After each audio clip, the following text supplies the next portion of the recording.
Welcome to this month's episode of Affirming Methodism, Embracing Diversity and Inclusion. I'm Marianne Romanat, the lead pastor of Light of Christ United Methodist Church in Charlotte, and normally I have a co-host, Dr. Brittany Bethel, who's our Director of Student Ministry and Adult Discipleship, but unfortunately, Brittany tested positive for COVID and cannot be with us today. So she wanted to be here so much to get to meet our guest today, and I'm so sorry that she couldn't join us. So whether you're part of our local church or you're tuning in from another church or no church at all, we're here to engage in an ongoing conversation about a hopeful future for the church and the United Methodist Church in particular, and Light of Christ, our congregation. As people on a Christian journey, we believe it's essential to envision a vibrant, relevant church that resonates with today's world and continues to thrive tomorrow. So regardless of your affiliation, we invite you to dream with us and explore what such a church could look like. Today we have a special guest joining us from First United Methodist Church in Uptown Charlotte. We'll be diving into how this historic church has been affirming to the LGBTQ community amidst challenges within the United Methodist Church. But that's not all. We'll also be discussing their remarkable efforts in addressing homelessness and racial inequities in the vibrant Uptown Charlotte community. So let's welcome our guest today, Reverend Dr. Val Rosenquist from First United Methodist Church in Charlotte. Welcome, Val. Thank you so much, and thank you for inviting me. I feel so humbled. You know, we always feel like what we're doing isn't enough, and it's nothing to brag about or anything like that. So to be invited to participate is just such an honor, and thank you. And Light of Christ has been one of those congregations that we've been able to think of as a partner Methodist church as well. So congratulations to you. Well, that's an honor to hear you say that. And I know Val, for those of you who don't know Val, she is quite a pioneer and has really led our church in becoming more inclusive and vibrant and affirming and looking forward to a bright future. So that's what we're about here.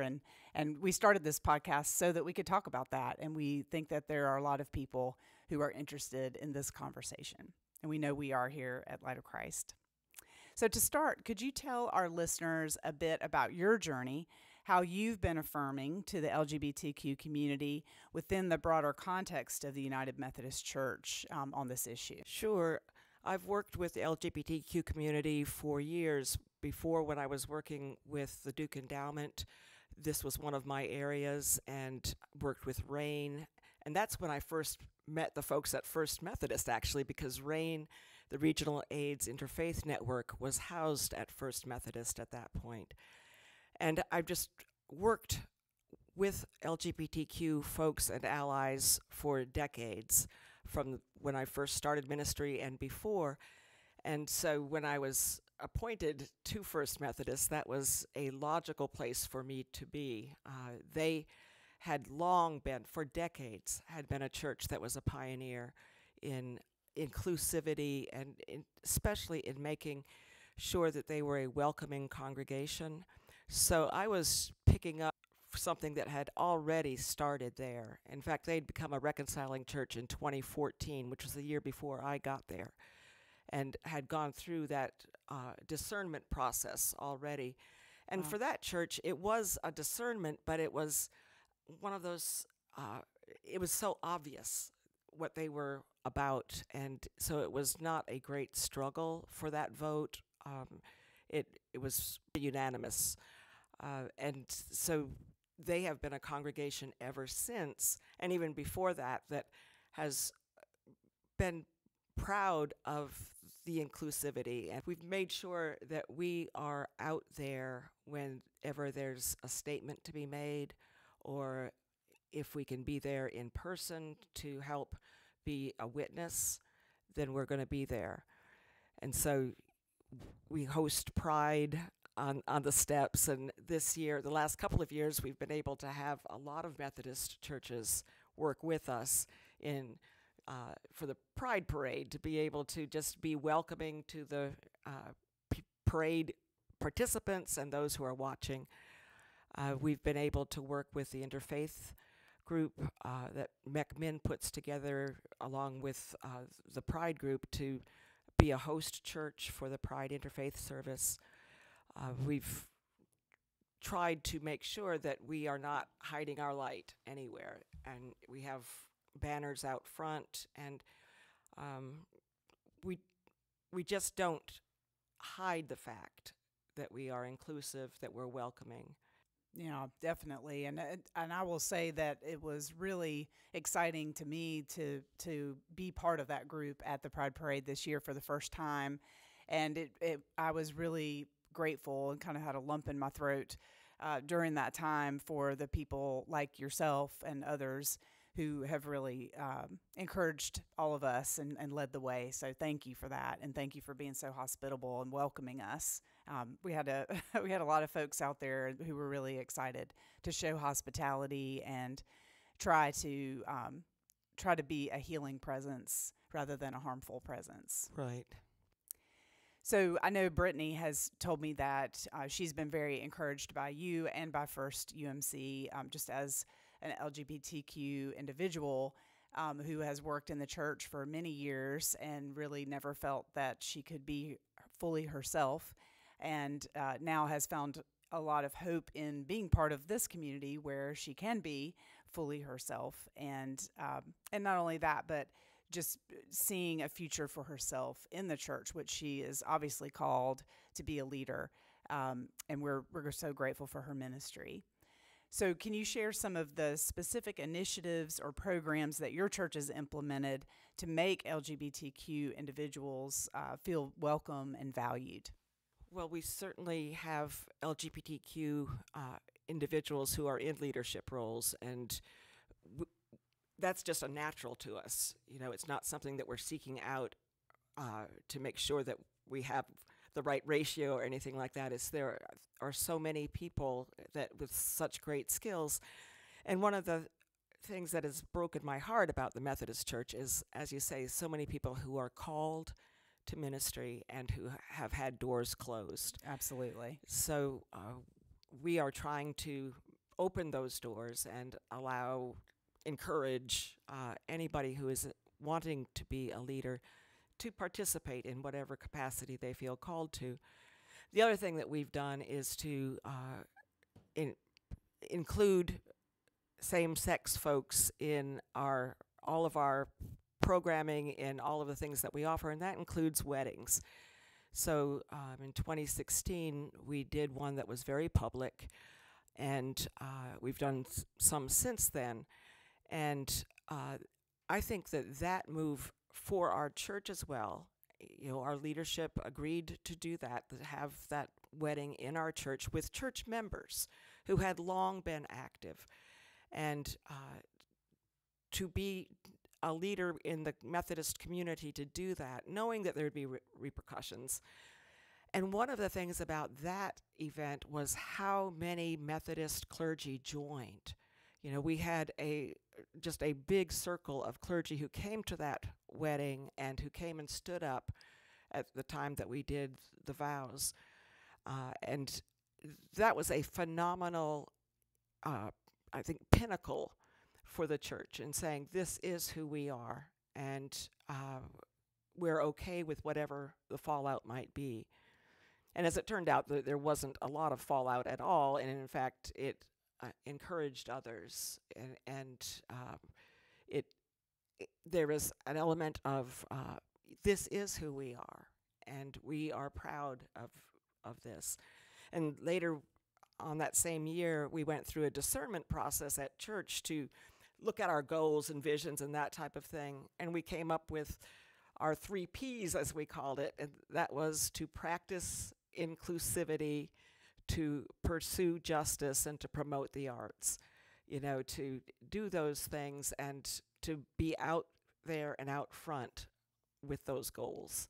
Wow, that's great. Yes, I heard that recently, and I thought those were so interesting, and good that you found clarity in that way.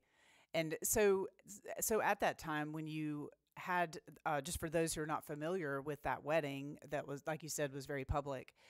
It's my understanding that our bishop at the time was present at the wedding as well, or is that not true? That's not true. Okay. No, he was at a totally other event, and no, that was... Okay. He knew it was going to happen. I had kept him in the loop on that, but no, Yes. that was not something that he was affirming. Okay. Understood. Yeah, we're still on a journey. We are We're on still a journey, getting there. yes. Right. All right. So now let's shift our focus to the greater community of Uptown Charlotte. According to mecklenburghousingdata.org, as of May of 2023, there are 3,162 people experiencing homelessness in Charlotte. And of that number, 75% are Black or African American, while Mecklenburg County's population is only 31% Black African American. Could you give us some insights into the challenges and opportunities related to racial reconciliation and homelessness in our area? There are so many challenges and opportunities. The challenges, as you know, are the vast numbers and the limited resources. And the numbers keep increasing, and we don't see that that's going to lessen anytime soon with what the economy is doing. So one person gets housed and two more come in, and it's that type of reality that we're dealing with.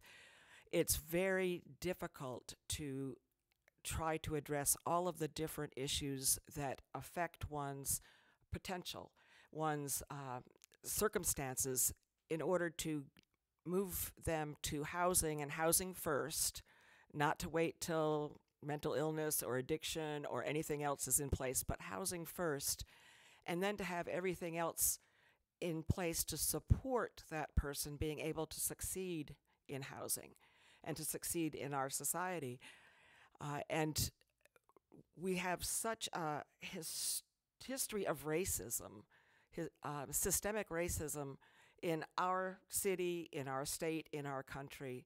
So it's no surprise that there would be people who are most vulnerable, who would be those folks who haven't participated in the wealth and privilege that white folks have.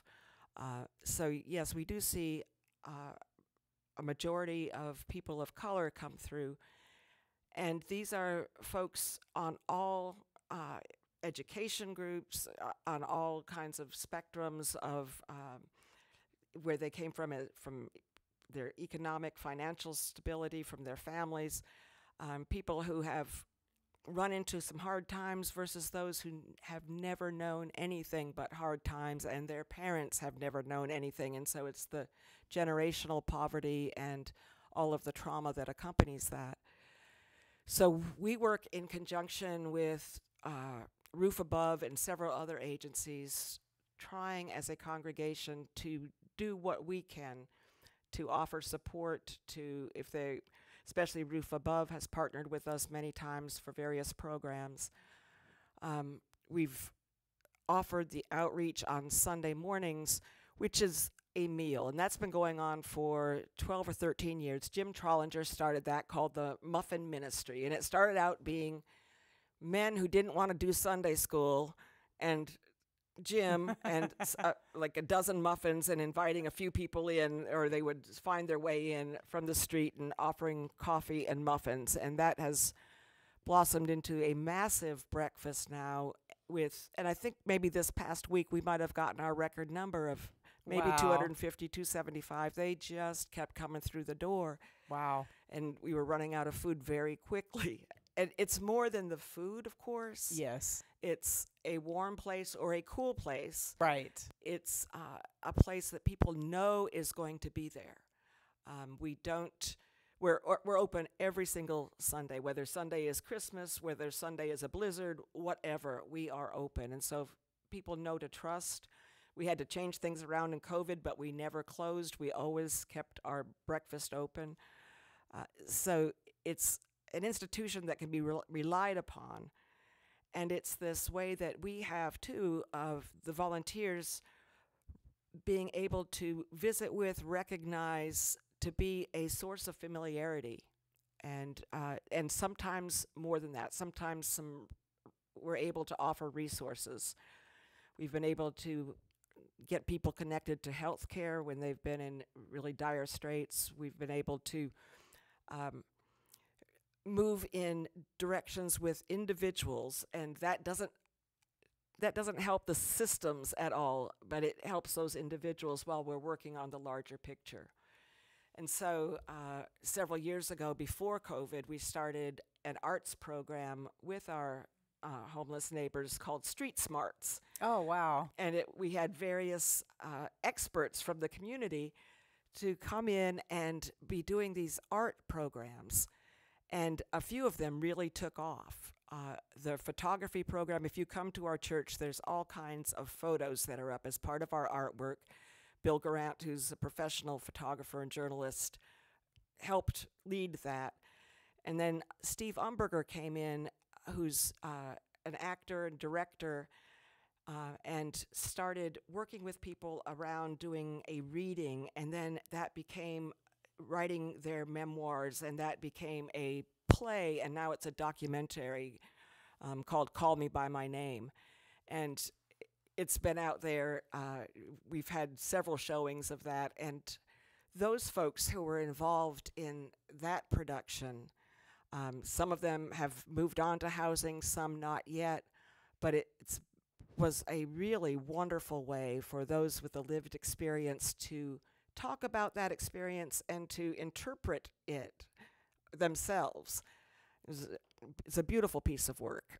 And that documentary is available if congregations want us to come out and show that, and we usually are able to get 1 or 2 or 3 of the actors to actually come out as well.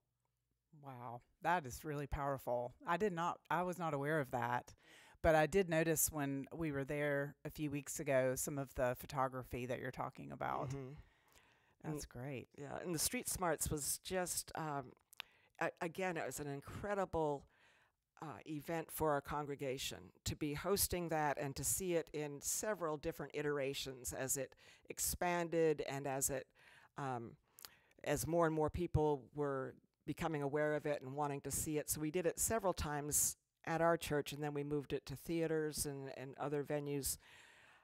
But something that we could be incredibly proud of, that we're part of the dialogue now, we're part of the conversation. And it's a source of education, it's artistic, it's inclusive, and it's looking for just the idea that to teach that these folks that we see on the street corner every day and that, you know, are sitting on the bench and that maybe are asking for money left and right, they have stories to tell and gifts to offer. That's powerful. And to me, it sounds like it creates a sense of community within your congregation with those folks who are experiencing homelessness. Right. And also, it sounds like it creates a sense of hope just through exercising creativity. Right. And sense of pride in the gifts that are brought to the fore. So, yeah, and a few of those folks are part of our Muffin Ministry volunteer team now. And one of them has been somebody that we rely on in the church for all kinds of odd jobs and being present. And he's one of us, is what, you know. Yeah. That's the goal after all. Right, that is the goal. For sure. So it's clear to us that First United Methodist is making a significant impact in our community, and racial inequality is not just about the homeless population. According to Crisis Assistance Ministries, at the median, a white family's wealth is 10 times greater than a black family's in our area. And while much of the work around economic mobility has focused on income disparity, wealth, which is the value of all assets minus debt, is a better indicator of a family or individual's stability. What steps has First UMC in Charlotte taken to address these pressing issues? We are trying. We're participants in the group around Brooklyn Village, trying to have justice for that community. That Brooklyn Village was subject to urban renewal in the 60s, and so many owners, so many of the neighbors there were removed, and their properties were turned over to more profitable developers. And so we know that property, real estate, is one of the ways that we secure wealth for the next generation. And so that happened all over the country. And so we're working with the group. Judy Schindler has been so active with that in Queens University in trying to make sure that Brooklyn Village is honored, is recognized, that if we can figure out a way to do reparations in any kind of way, that is done. And so that's been a great thing for the community, for so many different sectors of Charlotte-Mecklenburg to get together and to admit this was a huge error. This was systemic racism that had its natural consequences, and what can we do about it now? That happened, but we're moving forward in a way that we want to show support. We want to show that we understand the ramifications and that we have gained at the expense of others, and what do we do to rectify that situation? So it's a long road. We have a group that reads, our book group on racism, and we've branched out into homelessness as well. And we are reading some of the best writing out there on systemic racism and the novels and the history of what happened in Charlotte and in North Carolina. And it has been eye-opening. We've been doing this now for over 3 years and have probably read 30 books at least. And just the education, what that has done for us, and our ability then to see more of what is happening in our own community and address it politically. But there's such a long way to go. Yes. We've been studying Be the Bridge by Latasha Morrison, and we've had 2 different groups go through that study already, and then this fall we're starting another group. And I just really encourage our Light of Christ friends to be part of that, just to educate ourselves, become more aware, and then realize that there are steps we can take that do make a difference. Right. And we can advocate for others and take the time to listen and learn about others' experiences, which are not similar to ours. Mm-hmm. Right now we're doing Kevin Nye's book, Grace Can Lead Us Home. And Kevin was here last week, I guess, 2 weeks ago, brought in by Roof Above. Phenomenal activist, minister around homelessness issues, and the idea that our faith, and especially those of us who are united as Christians, can use our Christian faith to make a difference, to make policy changes, to be advocates, and stand with those who are most vulnerable. And I think that's what we're wanting, as well as some concrete steps, saying it's so overwhelming. What's one little thing we can do? What's something we can do this 6 months that would then lead to something next 6 months? Yes, and I got to hear Kevin and was very impressed with him. And just one of the things that blew me away was that some of the staff from Roof Above were there, and hearing them interact with him and compare notes. He serves right now in Minneapolis, Minnesota, and hearing some of the positive progress that has been made there, and seeing that our leaders here in Charlotte through Roof Above, which is just an amazing organization if folks aren't familiar, it was very encouraging, because it helps you to see that we're not in this alone. Every major city in the United States is figuring out how can we help get people into housing. Right. Like you said, what's being proven over and over again is that housing has to be first, and then other types of healing and supports are offered, but that's up to the person. But it has to be housing first. Right. And then the other part of that is, in addition to housing first for all of those who are on the edge right now or who are unhoused, we have to look at affordable housing in general. It's so expensive for middle class people to find affordable housing in our metro area. And so what can we do as a society to try to make sure that people have that opportunity and aren't paying 50 or 60% of their income towards minimal housing? Exactly. Yeah, and that truly is the biggest problem we have, I think, in our city. It is. One of the things that we're looking at doing at our church right now is to have a project. We call it our Second Century Project, as we're moving into our second 100 years in 2027, of using our space that we have, our campus, better, more holistically.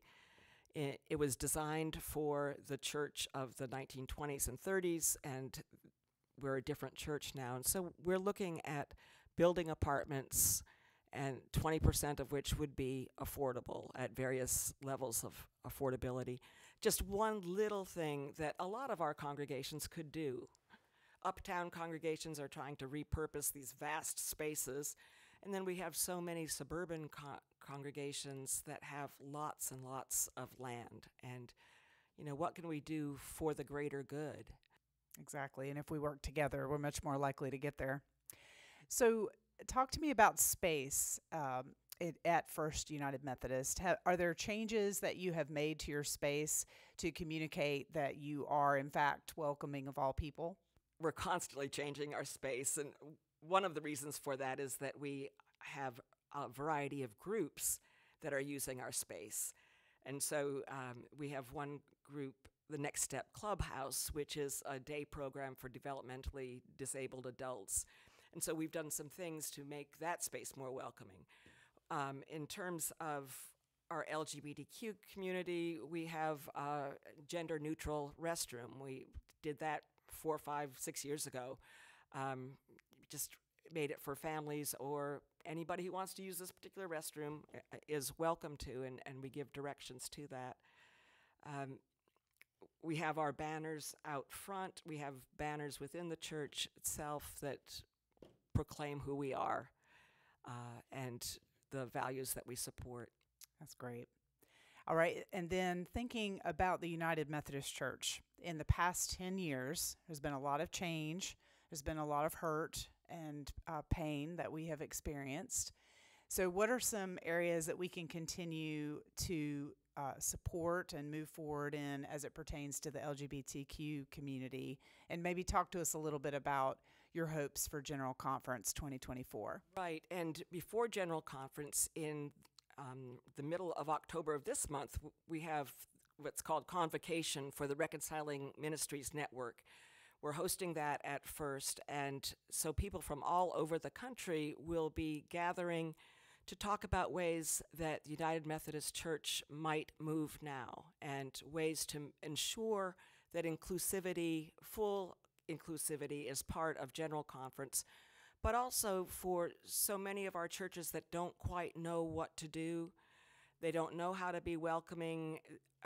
They're a little skittish still. There's ways to learn hospitality. And so we're looking to do that. In terms of General Conference, we are just so hopeful that we'll be able to work on the language and take out the hurtful, harmful, prejudiced language that's currently in our discipline, and make it so that it's possible and normal for a church to be inclusive of LGBTQ folks, and that will establish a pathway too for those who are called to ministry to not have that aspect of their call or their selfhood questioned. So it's going to take working together across conferences and the networks that we do have to work on justice and inclusivity in ways that translate into the individual church congregation being comfortable and welcoming and taking that just for granted. That of course all of God's children are welcome. Exactly. And for folks to be able to do ministry as they believe they're called to do ministry. and not limiting that ministry. That's really my heart, is wanting to see God's Holy Spirit work through all kinds of ministers. And when I say that, I don't just mean pastors, I mean all baptized Christians, and being able to see the Holy Spirit working through all kinds of congregations. And so there will be some congregations who don't feel called to preside at gay marriage, a wedding, but then there are other congregations that do feel called to that. Exactly. And I think that's important, to honor that sense of call. And we're all on a journey in terms of being truly inclusive. But I think that if we can all take the next step toward that goal, then that would make God smile, I think. I think so too. And I really look for the time when all of our clergy colleagues feel brave enough, comfortable enough to do the kind of ministry that is asked of them. In the past, up through the present time, there have been those who have wanted to be inclusive and welcoming and have looked realistically at what the possible consequences of that might be. And it has broken their hearts, and I think sometimes broken spirits. Yes, I hear you. To have to say no to a ministry that they know that God wants them to do, because they need to keep food on the table for their families, and can't afford to get fired from ministry, or removed or punished for any length of time. It's just been sad, and so I'm very hopeful that the next several years we'll be seeing all of us be able to be welcoming and to heal our own spirits where they've been so wounded in so many different ways.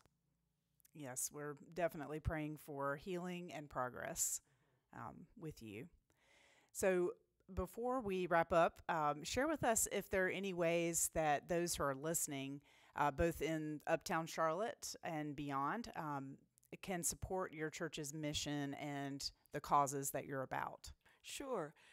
Anybody's welcome to participate in our racial reconciliation group, of course. And as far as our ministries go with our unhoused neighbors, we are always looking for volunteers. Sunday mornings from 6:30 to 9:30 or so, big times. And then there's also a lot of tasks that need to be done during the week. So if anybody is called to that kind of either serving breakfast or wanting to be part of a community to get to know certain individuals and just have fellowship, to support the muffin ministry at First is something we're always looking for. If people know of places where there's food available, that they can let us know, because we are trying to get as many donations as possible. Yes, I'm sure. So, we sometimes get restaurant donations and in some grocery stores, but we're running out of food. Even if we have so much on, you can't believe how much is prepped on Sunday morning and how quickly it goes. So, that's available. And, of course, just any type of fellowship. We have a lot of arts programs, the symphony and others in the church, and people are welcome to check us out and just participate in the gift that sanctuary is to the community. Well, we are so grateful that you came over here to Light of Christ and joined us. And I know I'm grateful for your leadership and your courage and your vision through the years. It's really made an impact on me, and I know has been so encouraging to many, many people. Thank you, Val, for who you are. Thank you for inviting me. You're so welcome. And we do see hope for the United Methodist Church because of leaders like Val and congregations like First United Methodist Church. And their example of contextual ministry, which directly addresses the needs of the marginalized in their setting, is an inspiration to us and to many other United Methodists. It also is a challenge to us, and we continue to grow because of those who present those challenges to us. we hope you'll join us for our next episode of Affirming Methodism, which is always released monthly on the last Wednesday of the month. You can find us on Spotify, Google Podcasts, Apple Podcasts, and YouTube by searching Affirming Methodism Pod. Our next episode will be released on October 25th, so go ahead and hit subscribe so you don't miss new content as it's released. As always, we encourage you to love God, love your neighbor, and affirm and celebrate the beauty in you.